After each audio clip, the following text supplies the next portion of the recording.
السلام عليكم ورحمة الله وبركاته. الحمد لله وأصلي وأسلم على رسول الله وعلى آله وصحبه ومن والاه أما بعد. Kaum muslimin as-saimuna was-saimat, alhamdulillah kita sudah memasuki bulan Ramadan dan sudah satu hari kita rasakan kenikmatan Ramadan. Di dalam hadis Nabi kita sallallahu alaihi wasallam di awal Ramadan pernah berbicara, berkhutbah di hadapan para sahabat mengatakan, "Atakum Ramadan syahrun mubarak." Telah datang menjumpai kamu Ramadan, bulan yang diberkahi. Faradallahu azza wa jalla alaikum siyamahu. Allah Ta'ala mewajibkan kepada kamu mempuasakannya. Tuftahu fihi abwabus sama. Di dalam bulan Ramadan itu dibukakan pintu-pintu langit. Di dalam riwayat yang lain disebut dibukakan pintu-pintu surga. Apa kesamaan langit dengan surga? Karena surga itu ada di langit, bukan di bumi. Jadi riwayatnya ada yang menyebutkan dibukakan selama bulan Ramadan itu pintu-pintu langit. Jadi Allah Ta'ala membukakan seluas-luasnya pintu surga. Tidak ada satupun pintu surga yang ditutup. Kemudian وَتُغْلَقُ فِيهِ أَبْوَابُ الْجَحِيمِ. Selama bulan Ramadan itu pintu-pintu jahim. Ini nama neraka. Di dalam riwayat yang lain وَتُغْلَقُ فِيهِ أَبْوَابُ جَهَنَّمِ. Dikunci rapat pintu-pintu neraka. Apa pesan dari dua kata ini? Dibukakan pintu surga seluas-luasnya, dikunci rapat pintu neraka serapat-rapatnya. Ini dijelaskan oleh satu hadis. Kalau sudah masuk bulan Ramadan, fanada munadin. Ada malaikat penyeru dari langit, walaupun kita tidak dengar, yang memberitahu Rasulullah. Kata malaikat itu memanggil kita, ya baghiyal khairi aqbil, wahai orang-orang yang ingin melakukan kebaikan, ayo segerakan. Niat baikmu itu segerakan. Jangan kau tunda. Jangan kau tunda sepekan depan, sebulan depan. Aqbil, ayo song-song. Jadi itulah kira-kira maksud pintu-pintu langit itu dibuka seluas-luasnya. Ambil kesempatan selama pintu surga itu dibuka. Lakukan kebaikan apa yang engkau inginkan, yang kau rencanakan selama bulan ini. Ini kesempatan emas. Kemudian dari ucapan Nabi wa tughlaqu fihi abwabul jahim, itu diterjemahkan oleh hadis yang lain yang saya sebutkan tadi. Ya baghiyasy syarri aqsir. Wahai orang-orang yang menginginkan, yang terfikir berbuat jahat, stop. Rencana burukmu itu hentikan. Jangan kau laksanakan. Ini tidak waktunya. Ini waktunya orang berbuat kebaikan, mengumpul kebaikan dan menghentikan segala macam bentuk perbuatan jahat dan buruk. Wa tughallu fihi maradatus syayatin. Dan selama bulan Ramadan ini pentolan-pentolan setan itu dibelenggu, diikat. Oleh karenanya kita merasakan, ya barangkali siapa yang melakukan observasi, tingkat kejahatan selama bulan Ramadan itu menurun, Pak. Silakan aja tanya pihak yang berwajib yang mengurusi urusan kriminal, dia akan mengaku bahwa selama bulan Ramadan itu tingkat kriminal menurun, walaupun tidak berhenti sama sekali, karena Nabi mengatakan yang dibelenggu itu bos-bosnya setan. Sementara kroco-kroconya, anak-anak buahnya tetap berkeliaran. Itulah yang sering menggoda kita sehari-hari. Kemudian, lillahi fihi lailatun. Allah memiliki selama bulan Ramadan itu ada satu malam. Khairum min alfi syahr. Lebih baik dari 1000 bulan. Nah ini dibenarkan oleh ayat Al-Quran. Inna anzalnahu fi lailatul qadr. Wa ma adraka ma lailatul qadr. Lailatul Qadri khairum min alfi syahr. Ya, artinya Lailatul Qadar itu lebih baik, bukan setara. Bukan setara, tidak. Bukan sama, tetapi lebih baik dari 1000 bulan. Lillahi fihi lailatun khairum min alfi syahr. Dan ini keistimewaan umat Nabi Muhammad. Tidak ada umat lain diberi Allah Lailatul Qadar. Itu hanya keistimewaan umat Nabi Muhammad sallallahu alaihi wasallam. Kenapa? Karena kita secara umum umat yang paling pendek umurnya dibanding umat-umat sebelum kita. Umat-umat yang lalu itu sampai 900 tahun.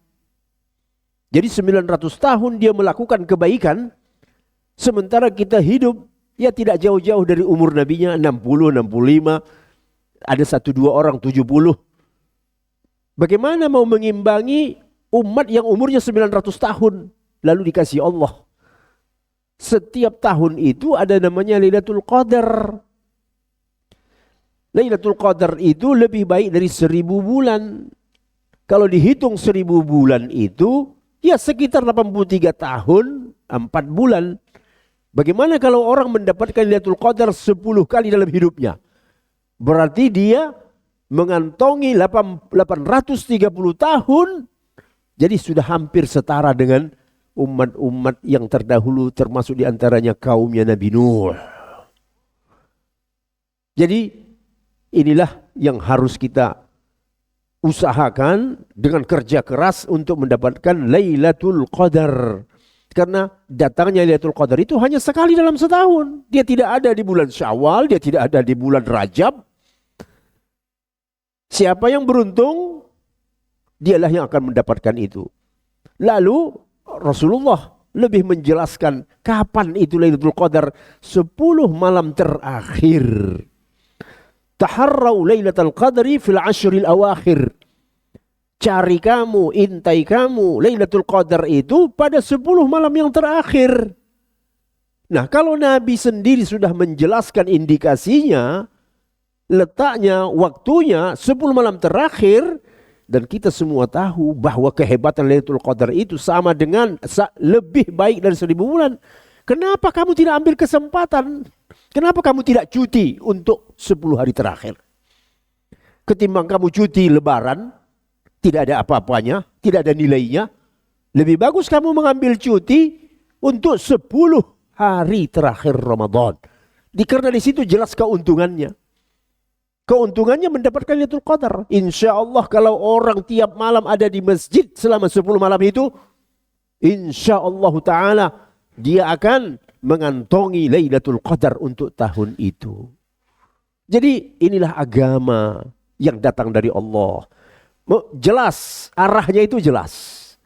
Tujuannya apa, cara mendapatkannya jelas. Dan semuanya itu dalam kemampuan orang. Semua orang mampu diam di masjid selama 10 hari.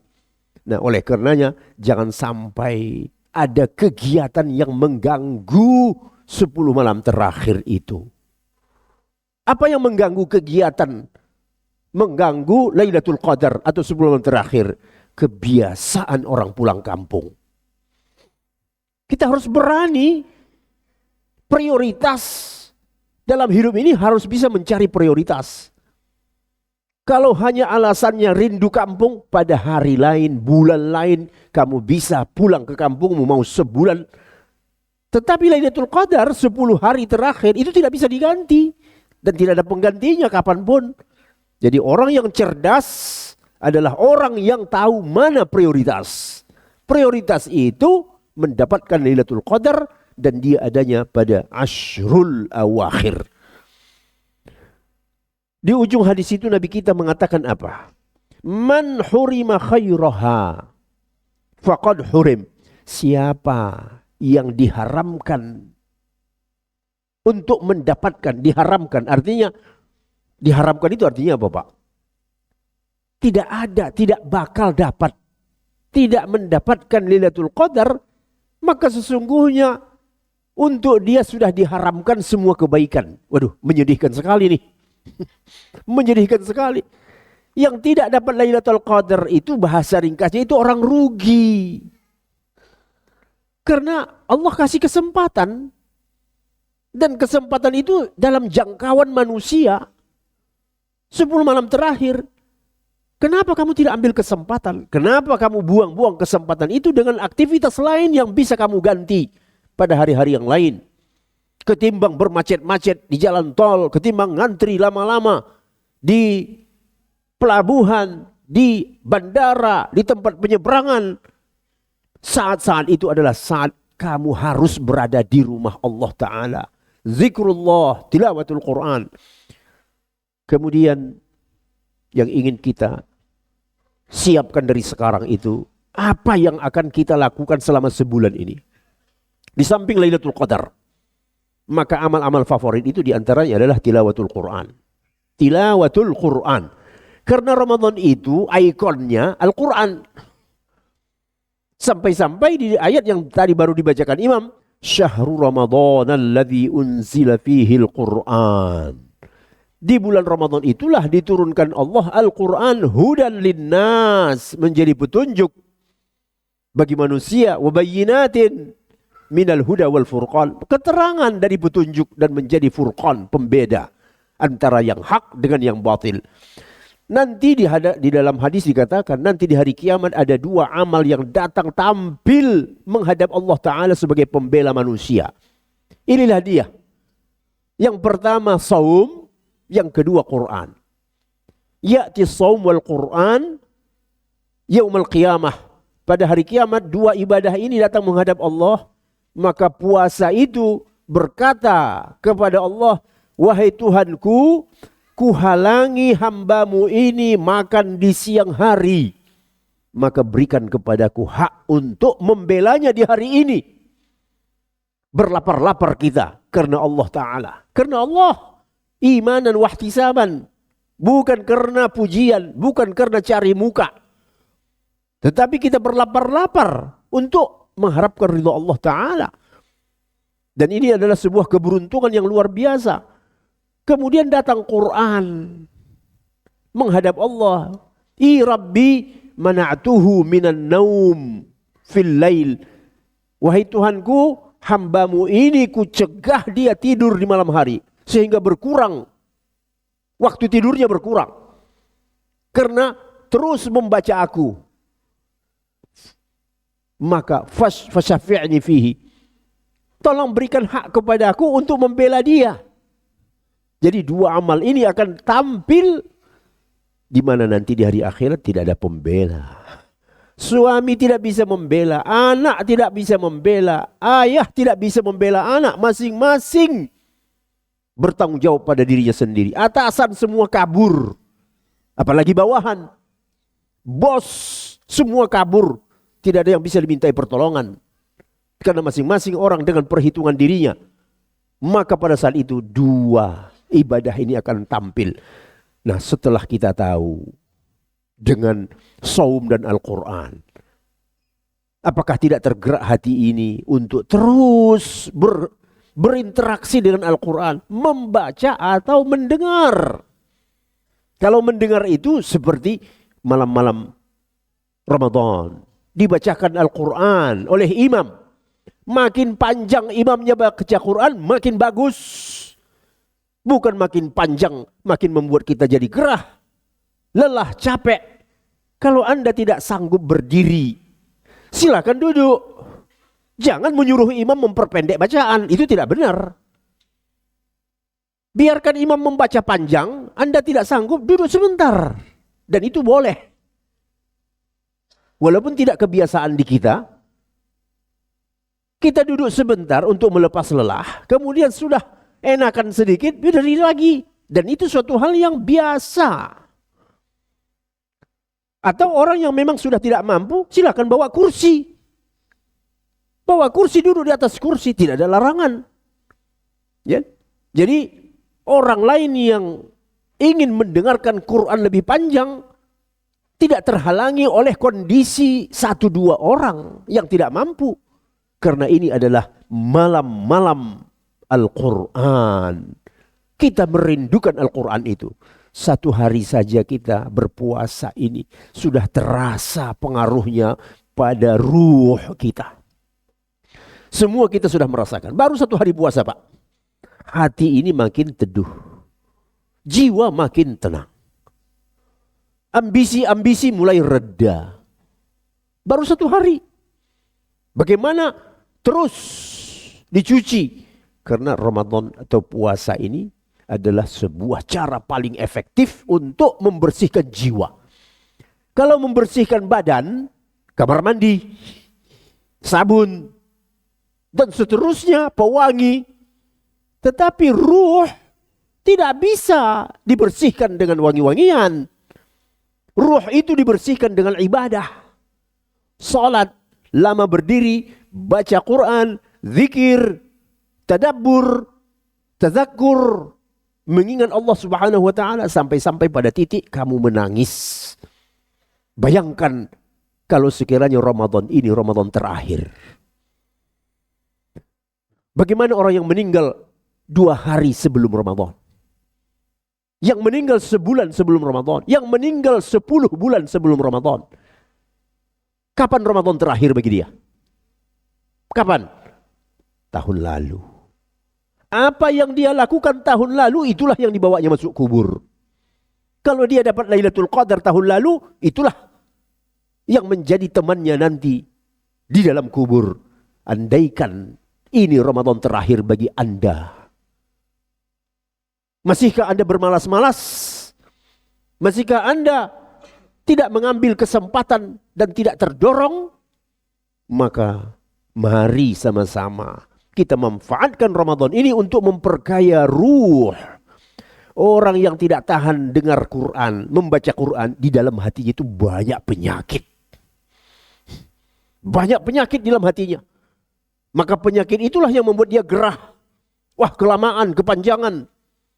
Tetapi kalau hati bersih, makin lama makin nikmat dengerin Quran itu. Jadi mudah-mudahan selama bulan Ramadan semuanya kita punya target. Paling tidak sekali khatam Al-Quran itu. Karena 1 kali khatam Al-Quran artinya apa? Berapa huruf 1 khatam Al-Quran? 1.000.000 sekian huruf. Sedangkan balasannya 1 huruf 1 pahala. Jadi artinya orang yang mengkhatamkan Al-Quran 1 kali, insya Allah mengantongi 1.000.000 sekian pahala. Baru sekali khatam. Apakah tidak mungkin orang membaca Quran 1 kali khatam selama 1 bulan? Mungkin sekali. Karena Quran itu 30 juz. Puasa itu 30 hari atau 29 hari. Dicicil 1 hari itu dibagi 5 waktu sholat. Waktu sholat 5. 1 juz itu sekitar 9 halaman. Maka berarti dengan 2 halaman 1 kali habis sholat, tuntas 1 juz 1 hari. Semuanya mungkin dilakukan. Tetapi asal ada niat. Dibarengi niat, kesungguhan. Karena yang kita kejar ini suatu yang pasti.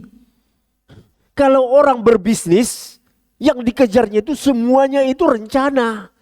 Target begini, itu target. Bisakah kau mencapai target itu? Belum tentu. Tetapi Ramadan sudah jelas. Dipastikan tujuannya, hasilnya dipastikan. Tinggal terpulang pada kesadaranmu. Jadi marilah saudara-saudara kita manfaatkan. Alhamdulillah kita bawa anak-anak ke masjid supaya mereka terbiasa dengan suasana masjid. Khususnya di zaman ini semakin banyak orang yang jauh dari Al-Quran. Bahkan sampai-sampai yang mengganti akidahnya karena terbuai oleh kesesatan yang ada di tengah-tengah melalui internet dan seterusnya. Aqulu qawli hadza wa astaghfirullah. Wassalamualaikum warahmatullahi wabarakatuh.